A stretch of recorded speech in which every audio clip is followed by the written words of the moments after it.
नमस्कार, news track के Y factor में आपका स्वागत है। मैं हूं योगेश मिश्र। जब कोई वैश्विक मीडिया हमारे देश भारत और हमारे प्रधानमंत्री नरेंद्र मोदी के बारे में कुछ भी लिखता है, सकारात्मक लिखता है, तो हम फूले नहीं समझते। हम उसे बहुत जगह कोट करते हैं और अपनी पीठ थपथपाते हैं, अपने निरंतर आगे बढ़ते जाने का एहसास पाल लेते हैं। लेकिन कोविड की दूसरी लहर के बाद जब वैश्विक मीडिया नरेंद्र मोदी के बारे में, भारत सरकार के बारे में नकारात्मक टिप्पणियां कर रहा है, ऐसी खबरें लिख रहा है जिसमें यह बताना चाह रहा है कि भारत की तैयारी पर्याप्त नहीं थी, तब हम उसे आसानी से खारिज नहीं कर सकते और नहीं करना चाहिए।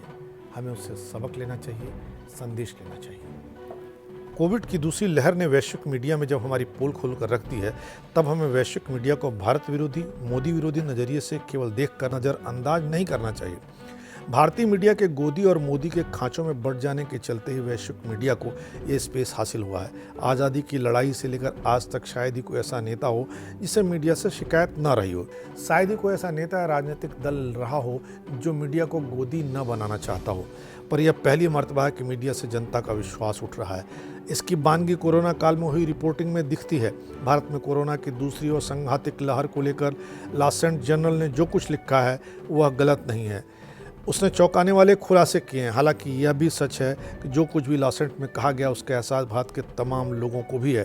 तभी तो सोशल मीडिया लासेंट जनरल से मिली जुली प्रतिक्रियाओं से अटा पड़ा हुआ है। प्रसिद्ध मेडिकल जर्नल द लासेंट ने देश में व्याप्त मौजूदा कोरोना संकट के लिए केंद्र सरकार को दोषी ठहराया है। हालांकि राज्य सरकारें भी कम जिम्मेदार नहीं है, क्योंकि केंद्र और राज्य सरकारों ने न केवल कुंभ जैसे धार्मिक आयोजन की अनुमति दी, बल्कि विधानसभा और पंचायत चुनाव भी कराए। सरकारी मशीनरी के चुनाव में फंसे रहने के चलते एक तो वैक्सीनेशन का कैंपेन धीमा पड़ा, दूसरा कोविड की रोकथाम से जुड़े नियमों को पूरी तरह ताक पर रख दिया गया। सरकारों का काम माफ़ करने लायक नहीं है। तभी तो देश की एक हाई कोर्ट को यहाँ तक कहना पड़ा कि चुनाव आयोग के खिलाफ क्यों न हत्या का मुकदमा चलाया जाए। पिछले साल देश ने कोरोना महामारी पर सफल नियंत्रण हासिल किया था, मगर दूसरी लहर से निपटने में गलतियाँ की गई। सरकार ने राज्यों के साथ चर्चा किए बिना टीकाकरण नीति में फेरबदल किया। इसी का नतीजा कि अभी तक सिर्फ 2% लोगों को ही टीका लगाया जा सका है। राज्यों से विचार विमर्श किए बगैर अचानक नीति बदल दी गई। टीकाकरण का दायरा 18 वर्ष से अधिक उम्र वालों तक के लिए बढ़ा दिया गया। इससे सप्लाई बेपटरी हो गई, व्यापक कन्फ्यूजन पैदा हुआ। वैक्सीनों का एक ऐसा बाजार बन गया जिसमें राज्य और अस्पतालों के सिस्टम आपस में ही प्रतिस्पर्धी हो गए। मार्च में दूसरी लहर के कारण कोरोना के केस बढ़ने से पहले ही स्वास्थ्य मंत्री हर्षवर्धन ने भारत में महामारी के अंत की घोषणा कर डाली। आंकड़ों के मॉडल पर यह गलत कहा गया कि भारत में हर्ड इम्यूनिटी आ गई है। इससे निश्चिंतता को बढ़ावा मिला, जबकि सच्चाई यह थी कि जनवरी में Indian council of medical research ICMR के एक सीरो सर्वे से पता चला था कि सिर्फ 21% आबादी में कोरोना वायरस के खिलाफ एंटीबॉडी है। दूसरी लहर में सरकार ने बड़ी गलतियां करके देश को नए संकट की ओर धकेल दिया।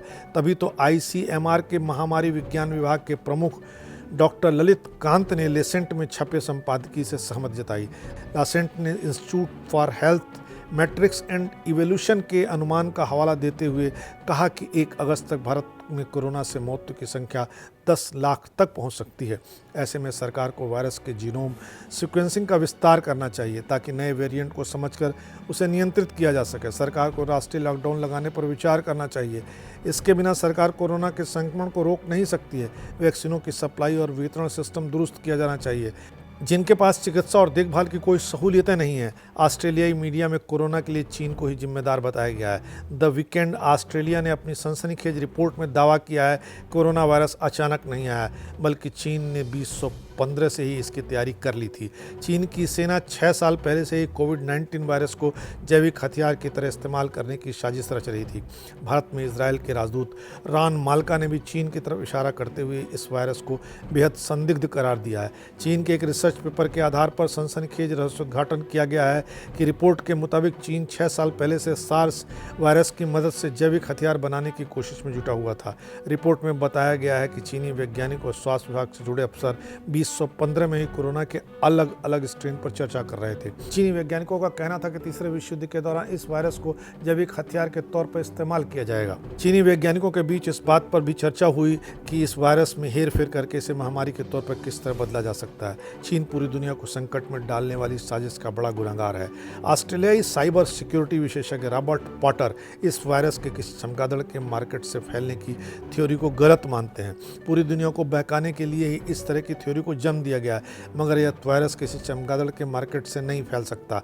अमेरिका के पूर्व राष्ट्रपति डोनाल्ड ट्रंप ने अपने कार्यकाल के दौरान कई बार कोरोना को चीनी वायरस की संज्ञा दी थी। उन्होंने साफ तौर पर यह भी कहा था कि यह वायरस चीन की लैब में ही तैयार किया गया है। उनका यह भी कहना था कि इस वायरस ने कई देशों की अर्थव्यवस्था को पूरी तरह ध्वस्त कर दिया। ट्रंप ने तो अमेरिकी खुफिया एजेंसियों के पास इस बात के पुख्ता सबूत होने का दावा भी किया था। उन्होंने कहा था कि वक्त आने पर दुनिया के सामने ये सबूत रखे जाएंगे। ट्रंप के अलावा दुनिया के कई अन्य देश भी कोरोना वायरस को लेकर चीन को घेरते रहे हैं, उसकी भूमिका पर सवाल खड़े करते रहे। अमेरिका और ऑस्ट्रेलिया के बाद अब इजराइल ने भी बिना नाम लिए हुए इस वायरस के लिए चीन की तरफ इशारा किया है। भारत में इजराइल के राजदूत रान मालका ने कहा कि कोरोना वायरस बेहद संदिग्ध किस्म का है। यह हमें बार बार अलग अलग रूप में आकर चौंका देता है। मौजूदा समय में कोरोना का सबसे ज़्यादा कहर भारत और ब्राज़ील में है। भारत में रोजाना 4 लाख से अधिक नए केस दर्ज किए जा रहे हैं। मौतों की संख्या में भी लगातार बढ़ोतरी देखी जा रही है। पिछले एक दिन के दौरान दुनिया भर में कोरोना के करीब 7.83 लाख नए केस दर्ज किए गए। इस वायरस की वजह से 13,022 लोगों की मौत हुई। यह खतरनाक वायरस अभी तक दुनिया के 15.83 करोड़ लोगों से ज़्यादा लोगों को अपनी गिरफ्त में ले चुका है। इस वायरस की वजह से करीब 33 लाख लोगों की मौत हो चुकी है। पर जब कुछ दूसरे देशों से सकारात्मक खबरें आ रही हैं, इजराइल व स्पेन अपने यहाँ मास्क पहनने और सोशल डिस्टेंसिंग की ज़रूरत को पीछे छोड़ाए हैं, तब भारत में उम्मीद का जगना अस्वाभाविक नहीं है, क्योंकि हम तो विश्व गुरु वाली सरकार की छतरी के नीचे हैं। नोटबंदी जैसे फैसले पर जनता ने नरेंद्र मोदी का आंख बंद करके समर्थन दिया था।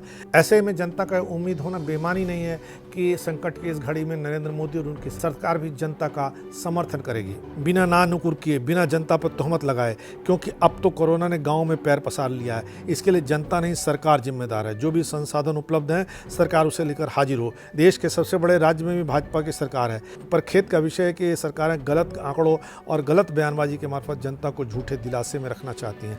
ये रुख जले पर नमक छिड़कने जैसा है, क्योंकि पोलियो टीकाकरण उसकी सफलता यहाँ के लोग देख चुके हैं। भारत में पोलियो टीकाकरण का अभियान 1978 में शुरू हुआ और 6 साल में 40% शिशुओं को कवर किया गया।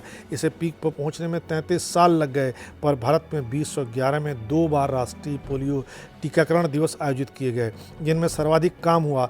हर दिवस में 22 करोड़ 50 लाख खुराकें 70 करोड़ 20 लाख बच्चों को दी गई। इस काम में 25 लाख वैक्सीनेटर लगाए गए। इनके पास 20 लाख वैक्सीन कैरियर बैग्स थे।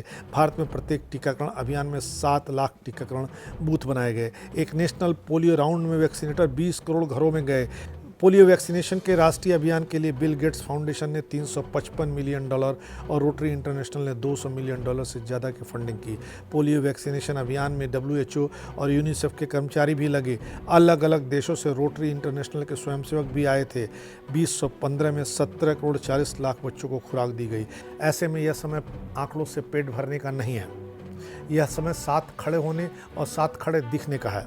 ये कर पाने में सरकारें लगातार विफल हो रही हैं। यहाँ मैं किसी एक पार्टी की सरकार की बात नहीं कर रहा हूँ। कोरोना काल में परेशान, हताश और निराश जनता ही किसी के चिरजीवी बने रहने का प्रमाण देगी। यही वो कालखंड है जो तय करेगा कि इतिहास में आपका मूल्यांकन कैसा होगा और कैसा हुआ है। यह केवल वर्तमान का प्रश्न नहीं है, यह अतीत और भविष्य का भी प्रश्न है। इसलिए इसे सिर्फ नीतियों से नहीं, नीयत से भी हल करें। केवल दिमाग से नहीं, दिल से भी इससे निपटने के लिए जुटें। केवल तंत्र से ही नहीं, लोक से भी मिलकर इससे निपटें। अगर ऐसा करने में कामयाब होंगे तो इतिहास आपका नाम, सरकारों का नाम, नेताओं का नाम, इस तंत्र का नाम स्वर्णिम अक्षरों में लिखेगा। अगर कामयाब नहीं हुए तो इतिहास आपको, हमको, सबको, किसी को माफ़ बिल्कुल नहीं करेगा। इस बार इतना ही। अगली बार फिर मिलेंगे किसी नए सवाल पर नए ढंग से बात करने के लिए। तब तक के लिए नमस्कार।